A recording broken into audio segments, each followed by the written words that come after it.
Hey YouTube, it's Flowy Fan since 2000, better known as that Virgo Vixen, and I'm back with an all new video. This is a Spill the Tea video where I'm talking about different topics, basically like different shows and just different news topics. Some of them will be really late just because I've been so busy I haven't been able to really go on camera and just talk about these different topics. But let's go. Secret Life of B2K and Sierra. I did watch that, and I'm just tell you, The Secret Life of B2K really saddened me because even though I was not a B2K fan, I was an Omarion fan, and I'm just kind of bittersweet because when I became a fan of his, and I read his book and I was just a diehard fan of his, I did, feel like I missed out on B2K because I wasn't a fan. I literally went from like, oh, I don't like B2K. Then when he went solo with O, he did that sexy video. I was like completely, transformed into a fan. So for me to see the B2K upbringing and everything was really nice that they did, the spotlight on them, because even before Chris Brown and Justin Bieber and all these other teeny bob heartthrobs, B2K were the first ones to really make fans go crazy for them. So for me, it was nice to see that the breakup was really sad because it was like the reason why they broke up is because J-Bug, Raz B, and Little Fizz didn't get any money from the tour. They just wrapped up their Pandemonium tour, and they did not get any money. Omarion was the only one who made money. He's the only one who made money, and that they wanted to continue to do business. They wanted to continue to do B2K, be in the group, but they just didn't want to be under the same management, meaning Chris Stokes. They did not want Chris Stokes to be managing them. So, I could understand that, but what I didn't understand about Omarion, if he knew that was going on, why didn't he side with the group members over the management? If he knew they didn't make any money, J-Bug and Lil Fizz and Raz B, they would never lie about. Who wants to go on TV and lie and say that they don't have any money, that they can't afford their houses and cars, and that they didn't get paid? So I feel like, he should have sided with them. That was really sad, really unfortunate. But if he had never went solo, I would have never became a fan. That's the one thing about it. I do think Chris Stokes and Marcus Houston probably set that up for Omarion to go solo. Because if you've read his book, I know this is like so old, but if you read his book, which came out in 2004, right when he came out with his first solo album, he talks about, when they did You Got Served right before the breakup, he talks about how he was supposed to play Jarrell's character and Jarrell was supposed to play his character, which was like the main guy. How Chris Stokes came to him and they switched roles, and he ended up playing the lead. And I do feel like that probably was another thing that contributed to the breakup and why B2K broke up, because Marcus Houston and Chris Stokes were setting up for Omarion to go solo.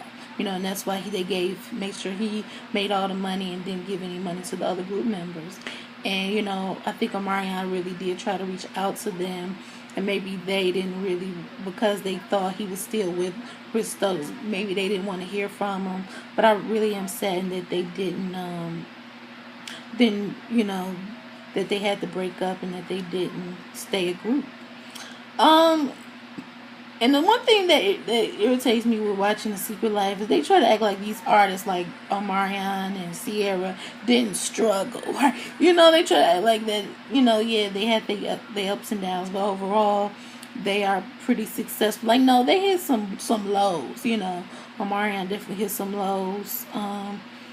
And Sierra definitely, even though I feel like they both are still trying, as long as you're still working hard and grinding in your career, I guess you can't really put them down too much. But Sierra talked about how, her upbringing, how she came out with Goodies and 1-2-Step, had Missy Elliott and everybody just at her feet, and then, Fantasy Rag came out, and they didn't really talk about how it went from all the way up to all the way down. But she's had some bad decisions she's made.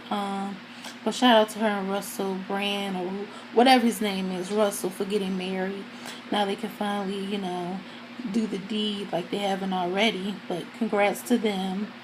I definitely was a Sierra fan as well, and I hate to see artists who are so talented and so successful just go downhill. But I do think that her posing nude in the Vibe magazine was not a good decision. She shouldn't have never took a break for that long. You got to take a 2-week hiatus and then get back to your grinding, because look at Beyonce's career. She ain't never sat down. She has some little setbacks, but she's never let that get her down, and I admire her for that. And she inspires me as a woman to continue to grind. So shout out to her for that. Tamar Braxton being fired off The Real. Now what irritates me is that Tamar Braxton, is trying to say that she had no idea that she was, being fired, that she didn't do anything wrong. And it's like, okay, that's one thing, but why do you feel like you have to have some type of get back at them? Why aren't you focusing on your music career, which is what you should have been doing in the first place? You should have never really been on a show like The Real. And a lot of people, including people from the Scorpion show, Kevin and Mikkel, told her that I don't really think this is a good decision. But Tamar being Tamar got offended, and they not really friends anymore, and she continued to do that, which is why her new album, I think it's called Angels and Demons, whatever it was, did not sell as well because she was not able to promote it as well because she was doing The Real and Dancing with the Stars. So I, for one, feel like if you really didn't know, why are you trying so hard to get on another show? Steve Harvey signed her. Like, why are you not working on your career? So I definitely feel like she knew what was going on, and she is just trying to pretend like she didn't. Mariah Carey and her, I still don't know her. This whole thing about her and J-Lo, how she just like, yeah, I met J-Lo. Of course I know who J-Lo is, but I don't know her. And it's just like, you can find a way to say that, Mariah Carey, Mimi. You don't have to be like, I don't know her. You know who Jennifer Lopez is. The right way to say it is, I don't know. I don't hang out with her. We're not good friends. Now, I don't know her. They didn't ask you if you were friends with her, if you and her hung out, or if you and her, you and her were buddies. Just ask, do you know her? Like, yeah, I know J-Lo, but we don't hang out. We're not friends, but I've met her before. That's the right way to handle that. I still feel like Mariah Carey is being shady. I definitely feel like Mariah Carey may have this superior attitude, but I am a Mariah Carey fan. I just don't know if I could really sit down and talk to her and really feel like she's down to earth. That's just my opinion. The BET Awards came on a couple weeks ago, and I did watch it. Beyonce opened up the BET Awards, and she really did her thing. She did Freedom, and then, like Beyonce, like the queen bee she bounced, and she had to, get ready for her tour on Tuesday, 2 days later. And, Tina Knowles was there, to accept her award. But a lot of backlash happened because they were like, oh, Beyonce just, she could have stayed there. She had 2 days. It wasn't Sunday like Tina Knowles said. And she was like, yes, I got confused, but you don't understand. Beyonce has a lot going on. She had to prepare for her tour. And I feel like, well, she wrote an essay on Instagram. And I feel like for the fact that she had to explain, kind of, for me, feels like maybe it wasn't really that true. I can't. BET probably begged Beyonce to do it. And she probably was just, in months in advance, was like, all right, I'll do it. I'm on tour, but I'll be there. And she was just like, I was there, I performed, and I had to bounce. I got a tour I got to get ready for. But I feel like that, because they didn't have any other superstar artists that they didn't have.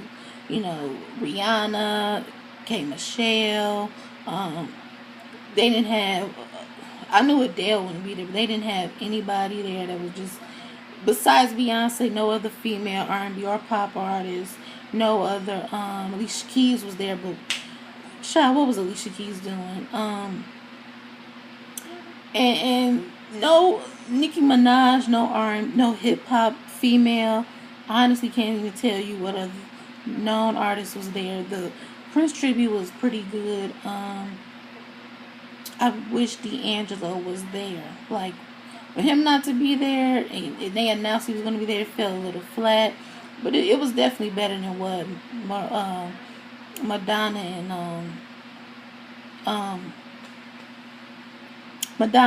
um, Stevie Wonder did.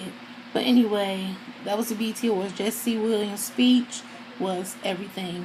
Now, I have seen him on Grey's Anatomy, and his speech was everything. I love how he talked about how we need to do better as a people, and can't nobody tell us we've come so far. We have not. When innocent black men get murdered every day for no reason, and you definitely need to, stand up for yourself. You're a black person, and try to make a difference like he is. I definitely loved his speech. That was great. His parents were in the audience. And so that was Spill the Tea. I hope you like this video. Like, comment, and subscribe. Follow me on Instagram and Twitter at that Virgo Vixen. I'm going to leave the links in the more info box. And I'll see you in my next video.